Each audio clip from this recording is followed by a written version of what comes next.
S S ಟಿವಿಯಲ್ಲಿ ಜಾಹೀರಾತು ನೀಡಲು ಈ ನಂಬರಿಗೆ ಸಂಪರ್ಕಿಸಿ. ಸ್ನೇಹಿತರೆ ನಮಸ್ಕಾರ. ಸರ್ಕಾರಿ ನ್ಯಾಯಬೆಲೆ ಅಂಗಡಿ ಸಿನಿಮಾದ ಡೈಲಾಗ್ ರೈಟರ್ ಹಾಗೂ ಸ್ಕ್ರೀನ್ ಪ್ಲೇ ಮಾಡಿದಂಥ ರಾಮಮೂರ್ತಿ ಸರ್ ಇವತ್ತು ನಮ್ಮ ಜೊತೆ ಇದ್ದಾರೆ. ಹಾಗೆ ನಿರ್ದೇಶಕರು ಆದಂಥ ಪವನ್ ಸರ್ ಕೂಡ ನಮ್ಮ ಜೊತೆ ಇದ್ದಾರೆ. ಬನ್ನಿ ಅವರನ್ನು ಮಾತಾಡಿಸ್ತಾ ಹೋಗ್ತೇನೆ. ಸರ್, ಮೊದಲದಾಗಿ ಇಬ್ಬರಿಗೂ ನಮಸ್ಕಾರ. ನಮಸ್ಕಾರ. ಓಕೆ, ಹೇಗಿದ್ದೀರಾ ಸರ್ ಅಂತ? We are fine, no problem. Okay, ಹೇಗೆ ನಡೀತಿದೆ ಸಿನಿಮಾದ ಕೆಲಸ ಎಲ್ಲ? ರಿಲೀಸ್ ಹಂತಕ್ಕೆ ಬಂದು ತಲುಪಿದೆ. ಪ್ರಮೋಷನಲ್ ಆ್ಯಕ್ಟಿವಿಟೀಸ್ ನಡೀತಾ ಇದೆ. ಸಾಂಗ್ ರಿಲೀಸ್ ಆಗಿದೆ, ಇವತ್ತು ಟ್ರೈಲರ್ ರಿಲೀಸ್ ಆಗಿದೆ. ಸೊ 31ಕ್ಕೆ ರಿಲೀಸ್ ಇರೋದ್ರಿಂದ ಎಲ್ಲ ಒಂಥರ ಬ್ಯುಸಿಯಾಗಿ ನಡೀತಾ ಇದೆ ಅಷ್ಟೇ. ಅಂದರೆ ನಾವು ರಾಮಮೂರ್ತಿ ಸರ್ ಬಗ್ಗೆ ಹೇಳಲೇಬೇಕು. ಇತ್ತೀಚಿನ ದಿನಗಳಲ್ಲಿ ನಾವು ಕೇಳ್ತಾ ಇದ್ದೀವಿ, ಸಾಕಷ್ಟು ಜನರು ಮರೆಯಾಗಿ ಹೋಗ್ತಾ ಇದ್ದಾರೆ ಹಳೆ ನಿರ್ದೇಶಕರು ಹೇಳೋದಾದರೆ. ಬಟ್ ರಾಮಮೂರ್ತಿ ಸರ್ ಸುಮಾರು ಒಂದು 50ಕ್ಕೂ ಹೆಚ್ಚು ಸಿನಿಮಾಗಳನ್ನು ಡೈರೆಕ್ಷನ್ ಮಾಡಿದಂಥವ್ರು, ನಮ್ಮ ಇಂಡಸ್ಟ್ರಿಗೆ ಸಾಕಷ್ಟು ಕೊಡುಗೆಗಳು ಕೊಟ್ಟಂಥವ್ರು. ಅವ್ರ ಬಾಯಾರೆ ಕೇಳೋಣ ಅವರ ಸಿನಿ ಜರ್ನಿಯನ್ನು. ಸರ್, ಹೇಗಿತ್ತು ಸರ್ ಆ ನಿಮ್ಮ ಸಿನಿ ಜರ್ನಿ ಇವಾಗಿನ ಸಿನಿ ಜರ್ನಿಗೂ ಹೋಲಿಕೆ ಮಾಡೋದಾದರೆ? ಇಲ್ಲ, ಜರ್ನಿ ಆವಾಗ ಭಾಳ ಸ್ಮೂತ್ ಆಗಿತ್ತು. ಯಾಕೆಂದರೆ ಈಗ ಏನು ಡಿಸ್ಕಷನ್ಸ್ ನಡೀತಾ ಇದೆ, ಆರ್ಟಿಸ್ಟ್ ಪ್ರಿಫರೆನ್ಸ್ ಆಗ್ಬೋದು ಅಥವಾ ಕೊಡುವಂಥ ಫೆಸಿಲಿಟೀಸ್ ಆಗ್ಬೋದು, ಅದೆಲ್ಲ ಬಿಸಿಲಲ್ಲಿದ್ದರೂ ಚಪ್ರ ಇರಲಿಲ್ಲ ಅವಾಗ. ಈಗ ಬಿಸಿಲು ಅನ್ನೋದೇ ಮರೆಯಾಗ್ಬಿಟ್ಟಿದೆ ಆರ್ಟಿಸ್ಟ್ಗಳಿಗೆ. ಸೊ ಆ ಕಾಲಘಟ್ಟ ನೋಡಿಕೊಂಡಾಗ ನಾವು ರಾಜ್ಕುಮಾರ್ ಅವ್ರ ಜೊತೆಲೆಲ್ಲ ಕೆಲಸ ಮಾಡಿ ಆಗಿರೋದ್ರಿಂದ ಎಲ್ಲವೂ ವ್ಯವಸ್ಥಿತವಾಗಿ ಏನಿದೆ ಅದರಲ್ಲಿ ನಡೀತಾ ಇತ್ತು. ಈಗ ಏನಿಲ್ಲದೆ ಇದ್ರು ಇವೆಲ್ಲ ಬೇಕು ಅನ್ನೋ ಥರ ಆಗಿದೆ. ಯಾವುದು ತಂಪು, ಓಕೆ, AC, ಕ್ಯಾರವ್ಯಾನು ಇಂಥವೆಲ್ಲ. ಸೊ ಹಾಗಾಗಿ ಏನಾಗುತ್ತೆ ಅಂದರೆ ಇನ್ ಟೈಮ್ ಸ್ಕೆಡ್ಯೂಲ್ ಮಾಡೋಕ್ಕೊಂದು ಕಷ್ಟ, ಜೊತೆಗೆ ರಿಲ್ಯಾಕ್ಸ್ಡ್ ಮೂಡ್ ಎಲ್ಲ. ನಾವು ಅಂದರೆ 6:30 ಅಂದರೆ 6:30 ಶೂಟ್ ಮಾಡ್ತಾ ಇದ್ವಿ. ಈಗ 9 ಗಂಟೆ ಕಮ್ಮಿ ಆಗೋದೇ ಇಲ್ಲ. ಇದೆಲ್ಲ ಇದೆಯಲ್ಲ, ಇವೆಲ್ಲ ಸರಿ ಹೋದ್ರೇ ಇಂಡಸ್ಟ್ರಿ ಬೆಳವಣಿಗೆಗೆ ಅವೆಲ್ಲ ಒಂಚೂರು ಸಹಕಾರ ಆಗುತ್ತೆ. ಇಲ್ಲ ಅಂತಂದರೆ ಮನಸ್ಸುಗಳಿಗೆ ಏನಾಗುತ್ತೆ, ಕಾದು ಬೇಜಾರಾದಾಗ ಔಟ್ಪುಟ್ಗಳು ಬೇರೆ ಆಗುತ್ತೆ. ಅದು ಸೊ ಈ ಥರ ಎಲ್ಲ ಆಗಿದೆ, ನಮಗೂ ಆಗಿದೆ ಅದು. ಬಟ್ ಇವಾಗ ಅದು ಜಾಸ್ತಿ ಕಾಣ್ತಾ ಇದೆ ಅಷ್ಟೇ. ಅದು ಅಂದರೆ ಸರ್, ಇನ್ನೊಂದು ನಾನು ಕೇಳಲೇಬೇಕು. ನೀವು ಹೇಳ್ತಿದ್ದೀರಿ ಆವಾಗೆಲ್ಲ ನಿಮ್ಮ ಕಾಲದಲ್ಲಿ ಡೈರೆಕ್ಷನ್ ಸ್ಟಾರ್ಟ್ ಮಾಡಿದಾಗ ಅಣ್ಣವ್ರ ಜೊತೆ ವರ್ಕ್ ಮಾಡಿದಿರಿ, ಅಪ್ಪು ಸರ್ದು ಬೆಟ್ಟದ ಹೂವಲ್ಲೂ ಕೂಡ ವರ್ಕ್ ಮಾಡಿದಿರಿ, ಪ್ರಭಾಕರ್ ಜೊತೆನೂ ವರ್ಕ್ ಮಾಡಿದಿರಿ, ಜಗ್ಗೇಶ್ ಸರ್ ಜೊತೆನೂ ವರ್ಕ್ ಮಾಡಿದಿರಿ. ಬಟ್ ಅವಾಗೆಲ್ಲ ಕ್ಯಾರಮನ್ ಅನ್ನುವಂಥದ್ದು ಇರಲಿಲ್ಲ. ಬಟ್ ಹೇಗಿರ್ತಾ ಇದ್ರಿ ಅಣ್ಣವರು ಅನ್ನುವಂಥದ್ದು ವಿಚಾರಕ್ಕೆ ಬಂದರೆ ಎಲ್ಲಿ ಎಲ್ಲ ಇದ್ರ? ಅಣ್ಣವ್ರದ್ದು ಮಾತಾಡ್ಬೇಕಂದ್ರೆ ಏನು ಕೇಳ್ತಾರಲ್ಲ, ಒಂದು ಚಾಪೆ ಒಂದು ದಿಂಬು ಅಷ್ಟೇ. ರಿಲ್ಯಾಕ್ಸ್ ಆಗಬೇಕು ಅಂದರೆ ಒಂದು ಚಾಪೆ ಒಂದು ದಿಂಬು ಅಷ್ಟೇ.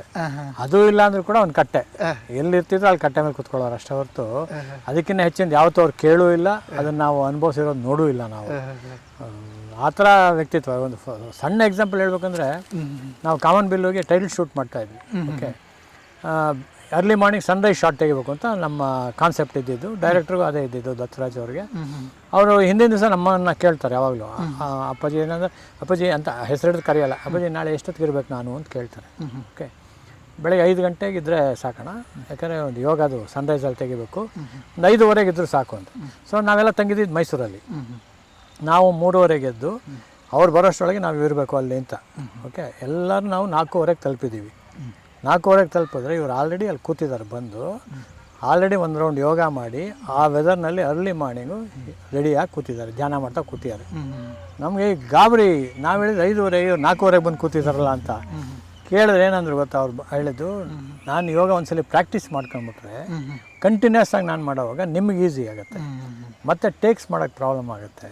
ಸೊ ನನಗೆ ಅಭ್ಯಾಸ ಬೇಕಲ್ವಾ, ಸೊ ಅದಕ್ಕೋಸ್ಕರ ನಾನು ಬಂದುಬಿಟ್ಟೆ ಬೇಗ, ನೀವೇನು ಚಿಂತೆ ಮಾಡಬೇಡಿ. ಈ ಥರದ ವ್ಯಕ್ತಿತ್ವ ಈಗ ಎಲ್ಲಿ ನೋಡೋಕ್ಕೆ ಸಾಧ್ಯನೇ ಇಲ್ಲ. ಅದು ನಿಮಗೆ ಯಾವುದು ಸರ್ ಅಣ್ಣವ್ರ ಜೊತೆ ಮಾಡಿದಂಥ ಸಿನಿಮಾಗಳೇ ತುಂಬ ಖುಷಿ ಕೊಟ್ಟಂಥ ಸಿನಿಮಾಗಳು? ಇದು ತುಂಬ ವಿಭಿನ್ನವಾಗಿತ್ತು ಈ ಜರ್ನಿ ಅನ್ನುವಂಥದ್ದು ಹೇಳೋದಾದರೆ ಯಾವುದು? ಅದು ಎಲ್ಲವೂ ಇದು ದೇವತಾ ಮನುಷ್ಯ ಆ ಲೆಕ್ಕದಲ್ಲಿ ಒಂಥರ ಇದು. ಅವ್ರಿಗೆ ಗೆಟಪ್ ಬೇರೆ ಚೇಂಜು. ಹೌದು, ಯೂಶುವಲ್ ಆಗಿ ನೋಡೋವಂಥ ಗೆಟಪ್ ಇಲ್ಲ ಅದರಲ್ಲಿ. ಸೆಕೆಂಡ್ ಹಾಫಲ್ಲಿ ಸುಧಾರಣೆ. ಸೊ ಅದೊಂದು ಸ್ವಲ್ಪ ಇದಾಗಿ ಇತ್ತು. ಹೇಗೆ ಸ್ವೀಕಾರ ಮಾಡ್ತಾರೋ ಇಲ್ವೋ, ಜನ ಅವ್ರನ್ನ ನೋಡಿರೋ ರೀತಿನೇ ಬೇರೆ. ಆ ಥರದ್ದು ಒಂದು ಎಕ್ಸ್ಪೀರಿಯನ್ಸ್ ಅದರಲ್ಲಿ. ಭಾಗ್ಯಲಕ್ಷ್ಮಿ ವರಮಲ್ ಅಂತೂ ಸೂಪರ್ ಎಕ್ಸ್ಪೀರಿಯನ್ಸ್ ನಮಗೆ. ಯಾಕೆಂದರೆ 2 ಮಕ್ಕಳು ಇರೋದನ್ನ ಎಸ್ಕೇಪ್ ಆಗೋದು, ಇದು ಕಾಮಿಡಿ ಟೋಟ್ಲಿ, ಇವೆಲ್ಲ ಒಂಥರ ಕೂಡಿ ಬಂದಂಥ ಇದು. ಅದರಲ್ಲಿ ಭಾಗ್ಯಲಕ್ಷ್ಮಿ ವರಮನಲ್ಲಿ ಆ್ಯಕ್ಚುಲಿ ಒಂದು ಸಾಂಗು ಅಶೋಕ ಹೋಟ್ಲಲ್ಲಿ ಶೂಟಿಂಗ್ ಮಾಡಬೇಕು. ಎವ್ರಿ ನೈಟ್ ಇಟ್ಟಾಗೆಲ್ಲ ಮಳೆ. ಸೊ 3 ಶೆಡ್ಯೂಲ್ ಮಾಡಿದ್ದೀವಿ ಆ ಸಾಂಗ್.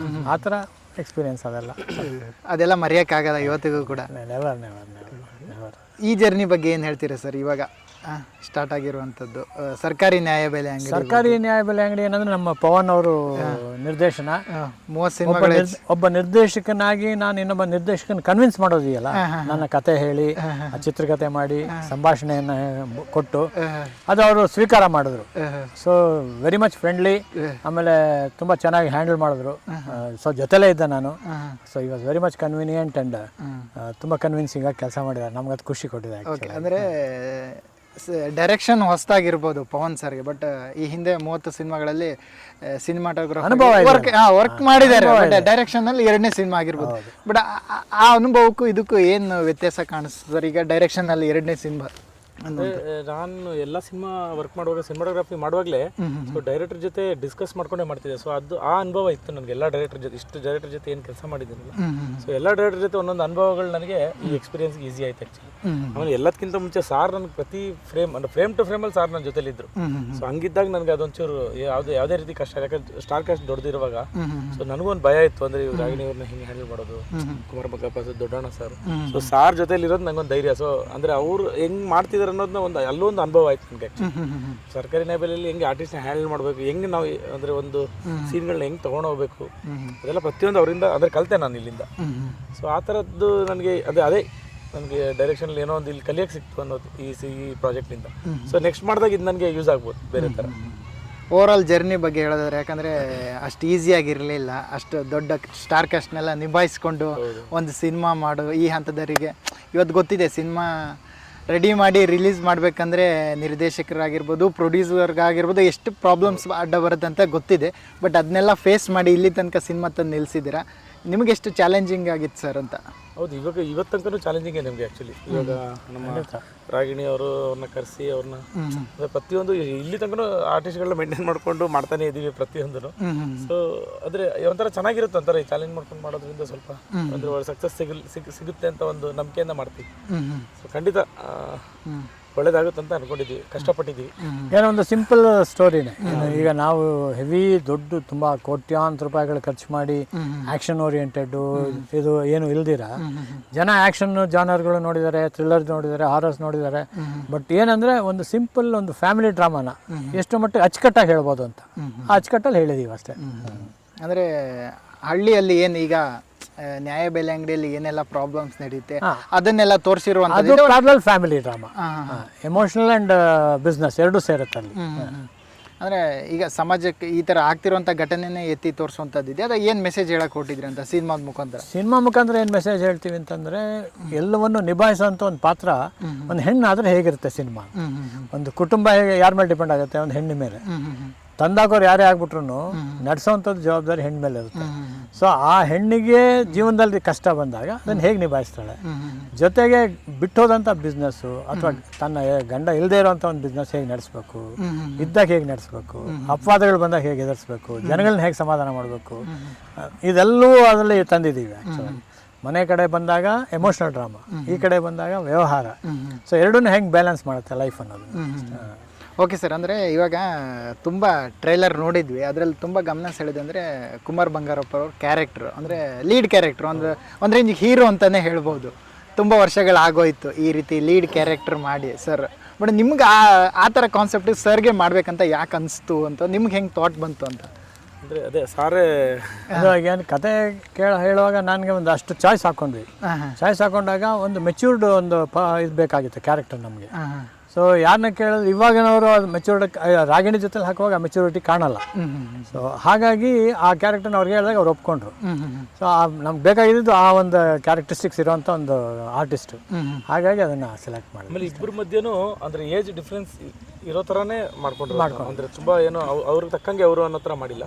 ಸೊ ಒಂದು ಏಜ್ ಆದವ್ರಿಗೆ ಒಂದು ಹಳ್ಳಿಯಲ್ಲಿ ಒಂದು ಇರೋವಂಥ ಒಂದು ಹುಡುಗಿ, ಕಷ್ಟ ಸುಖ ಗೊತ್ತಿರೋವಂಥ ಒಂದು ಹುಡುಗಿ, ಸೊ ಅವ್ರ ಜೊತೆ ಹೆಂಗೆ ಮೇಂಟೈನ್ ಮಾಡ್ಕೊಂಡು ಹೋಗ್ತಾಳೆ ಅಂದರೆ ಅವ್ರು ಇಲ್ದಾಗ ಇರೋ ಟೈಮಲ್ಲಿ ಆ ಥರದ್ದೊಂದು ಪಾಯಿಂಟ್ ಆಫ್ ವ್ಯೂಲೇ ಮಾಡಿರೋದು ಕ್ಯಾರೆಕ್ಟರೇಷನ್. ಯಾಕಂದರೆ ಇಬ್ಬರು ಆನ್ ಸ್ಕ್ರೀನ್ ಚೆನ್ನಾಗಿ ಕಾಣ್ಬೇಕು ನಮಗೆ, ಅದು ಇಂಪಾರ್ಟೆಂಟು. ಸೊ ರಾಗಿಣಿ ಅವ್ರಿಗೆ ತುಂಬ ಚಿಕ್ಕ ಹುಡುಗನೂ ಹಾಕೋಕ್ಕಾಗಲ್ಲ, ಅಥವಾ ಅವ್ರಿಗಿಂತ ತುಂಬ ಮೆಚೂರ್ಡ್ ಹಾಕೋಕ್ಕಾಗಲ್ಲ. ಏನಾದ್ರೆ ಇವ್ರು ನಾಲ್ಕದಾಗ ಏನಾಗುತ್ತೆ, ಅವ್ರು ಆ ಏಜೇ ಕಾಣಲ್ಲ ಆನ್ ಸ್ಕ್ರೀನು ಕುಮಾರ್ ಬಂಗಾರಪ್ಪ ಅವರು. ಅದೊಂದು ಪ್ಲಸ್ ಆಗುತ್ತೆ ಆ್ಯಕ್ಚುಲಾಗಿ. ಅದು ತುಂಬ ರಿಯಲಿಸ್ಟಿಕ್ ಆಗಿ ಮೂಡ್ ಬಂದಿದೆ ಟ್ರೇಲರ್ ನೋಡಿದಾಗ. ಹೌದು, ಇದು ಘಟನೆಗಳು ನಡೆಯುತ್ತೆ ನಮ್ಮ ಸುತ್ತಮುತ್ತಲ ಇರುತ್ತೆ. ಸೊ ಆಲ್ಮೋಸ್ಟ್ ಶೂಟ್ ಮಾಡುವಾಗಲೇ ರಿಯಲಿಸ್ಟಿಕ್ ಆಗಿ ಶೂಟ್ ಮಾಡಿದ್ವಿ. ಅಂದ್ರೆ ಎಲ್ಲೋ ಲೈಟ್ ಇಟ್ಟಿದ್ದೀವಿ, ಇದು ಲೈಟಿಂಗ್ ಮಾಡಿದ್ದೀವಿ, ಇದು ಇಲ್ಲೇ ಫ್ರೇಮ್ ಇಟ್ಟಿದ್ದೀವಿ ಅನ್ನೋ ಥರ ಮಾಡಿಲ್ಲ. ಸೊ ಅಂದ್ರೆ ಇಲ್ಲಿ ಹೆಂಗ್ ನಡೀತಿರ್ತದೆ ಹಂಗಂಗೆ ಶೂಟ್ ಮಾಡಿದ್ದೀವಿ. ಸೊ ಅದು ಸಾರದೆ ಐಡಿಯಾಸ್ ಎಲ್ಲ ಅಂದ್ರೆ ಹಿಂಗೆ ಮಾಡಿದ್ರೆ ಈ ಕತೆ ಚೆನ್ನಾಗಾಗುತ್ತೆ ಅಂತ. ಸೊ ಕತೆ ಹೇಳೋ ರೀತಿನೇ ಹೆಂಗ್ ಮಾಡ್ಕೊಂಡಿದ್ದೀವಿ ಅಲ್ಲ. ಸೊ ನಿಮ್ಗೆ ನೋಡುವಾಗ್ಲೂ ಹಂಗೆ ಅನಿಸ್ತಾ ಆಕ್ಚುಲಿ ಅಲ್ವಾ? ಹೌದು, ನಿಜವಾಗ್ಲೂ ರಿಯಾಲಿಟಿ ತಕ್ಕಂತೆ ಇದೆ. ಸಿಚುವೇಶನ್ ಯಾರು ಡ್ರಾಮ್ಯಾಟಿಕ್ ಮಾಡಿಲ್ಲ, ರಿಯಲಿಸ್ಟಿಕ್ ಆಗೇ ಜಾಸ್ತಿ ಇದೆ. ಸೊ ಟ್ರೈಲರ್ನು ನಾವು ಹಂಗೆ ಕಟ್ ಮಾಡಿರೋದು. ಅಂದ್ರೆ ಸ್ವಲ್ಪ ಅದನ್ನು ರಿಯಲಿಸ್ಟಿಕ್. ನಿಮ್ಗೆ ಒಂದು ರೆಗ್ಯುಲರ್ ಟ್ರೈಲರ್ ನೋಡೋದಕ್ಕೂ ಇದು ನೋಡೋಕ್ಕೂ ಸ್ವಲ್ಪ ಡಿಫ್ರೆನ್ಸ್ ಅನಿಸ್ತು ಅಲ್ವಾ? ಹೌದು, ಸೊ ಆ ಥರನೇ ಅನಿಸ್ಬೇಕು ಅಂತಾರೆ. ಅಂದ್ರೆ ನಿಮ್ಗೊಂದು ಅಲ್ಲಿ ಎಲ್ಲ ಪಾತ್ರಗಳು ಚೆನ್ನಾಗಿ ನಿಮಗೆ ಕನೆಕ್ಟ್ ಆಗಬೇಕು. ಸೊ ಈಗ ನೀವು ನೋಡಿ ಕುಮಾರ್ ಬಂಗಾರಪ್ಪ ಅವ್ರ ಬಗ್ಗೆ ಕನೆಕ್ಟ್ ಆದ್ರಿ ನೀವು. ಸೊ ಆ ಥರ ಅದು ಕನೆಕ್ಟ್ ಆದ್ರೇನೆ ಹೇಳಕ್ ಸಾಧ್ಯ. ಅಂದ್ರೆ ನಾವು ನೋಡಿರೋ ಹೀರೋ ಆಗಿ ಕಾಣಿಸ್ಕೊಂಡ ಜಮಾನುಗಳ ಆಗೋಯ್ತು ಅಂತ ಹೇಳಿ, ಬಟ್ ಮತ್ತೆ ಆ ಹೀರೋ ಲೀಡ್ ಕ್ಯಾರೆಕ್ಟರ್ ಅಂತ ಹೇಳ್ಬೋದು, ಆ ಕ್ಯಾರೆಕ್ಟರ್ ತಂದು ಮತ್ತೆ ಇಲ್ಲಿ ಕೂರಿಸಿದ್ರೆ ಅಲ್ಲ, ಅದು ತುಂಬಾ ಇಂಟ್ರೆಸ್ಟಿಂಗ್ ಆಗಿತ್ತು. ಸಿನಿಮಾಕ್ಕೆ ಒಂಥರ ಮೈಲೇಜ್ ಸಿಕ್ಕುತ್ತೆ ಅನ್ನುವಂಥದ್ದು ತೋರಿಸುತ್ತೆ. ಸೊ ಎಮೋಷನಲ್ ಆಗಿದೆ ಎಂಡ್. ಅಂದ್ರೆ ರಾಗಿಣಿ ಅವರು ತುಂಬಾ ಚೆನ್ನಾಗಿ ಮಾಡಿದ್ದಾರೆ ಆಕ್ಚುಲಿ, ಪದರನ್ನು ಚೆನ್ನಾಗಿ ನಿಭಾಯಿಸಿದ್ದಾರೆ. ಸೊ ಜನ ಆ ಸಿನಿಮಾಯಿಂದ ಆಚೆ ಬಂದಾಗ ರಾಗಿಣಿ ಮೇಲೆ ಅಂದ್ರೆ ಆ ಕ್ಯಾರೆಕ್ಟರ್ ಮೇಲೆ, ಪಾರ್ವತಿಯನ್ನ ಪಾತ್ರದ ಮೇಲೆ ಒಂದು ಫೀಲ್ ಇರುತ್ತೆ. ಸೊ ಒಂದು ಹೆಣ್ಣು ಈ ರೇಂಜಲ್ಲಿ ಇರಬೇಕು ಅಂದ್ರೆ ಇಷ್ಟು ಕಷ್ಟಪಟ್ಟರೆ ಈ ಒಂದು ಸಕ್ಸಸ್ ಸಿಗುತ್ತೆ ಅನ್ನೋದು ಅದ್ರಲ್ಲಿ ಕಾಣಿಸುತ್ತೆ. ಓಕೆ ಸರ್, ಈಗ ಓವರ್ ಆಲ್ ಎಲ್ಲ ಸಿನಿಮಾ ರೆಡಿಯಾಗಿ ರಿಲೀಸ್ ಹಂತಕ್ಕೆ ಬಂದಿದೆ. ನಮ್ಮ ಆಡಿಯನ್ಸ್ಗೆ ನೀವು ಏನಾದರೂ ಹೇಳೋದಾದ್ರೆ ಏನು ಹೇಳಕ್ಕೆ ಇಷ್ಟಪಡ್ತೀರಿ ಈ ಸಂದರ್ಭದಲ್ಲಿ ಅಂತ? ನಾವು ಹೇಳೋದು ಇಷ್ಟೇ, ಏನಂದರೆ ಮನೇಲಿ ಬರುತ್ತೆ ಸಿನಿಮಾ, ಆಮೇಲೆ ನೋಡೋಣ ಅನ್ನೋ ಒಂದು ಕಾನ್ಸೆಪ್ಟ್ ಇಲ್ದಂಗೆ ಮನಸ್ಸಿನಲ್ಲಿ ಥಿಯೇಟ್ರಿಗೆ ಬಂದು ನೋಡಿ ಇಂಥ ಸಿನಿಮಾಗಳನ್ನ ಒಂದು ಪ್ರೋತ್ಸಾಹ ಕೊಟ್ಟರೆ ಇನ್ನು ಒಳ್ಳೆ ಪ್ರಯತ್ನಗಳಿಗೆ ದಾರಿಗೆ ಮಾಡಿಕೊಟ್ಟಾಗುತ್ತೆ ಅಂತ ಹೇಳ್ಬೋದು ಅಷ್ಟೇ. Okay sir, all the best sir, ಒಳ್ಳೆಯದಾಗಿ. Thank you. SSTV ಸಿನಿಮಾ ಜಗತ್ತಿನ ಕ್ಷಣ ಕ್ಷಣದ ಸುದ್ದಿಯೊಂದಿಗೆ.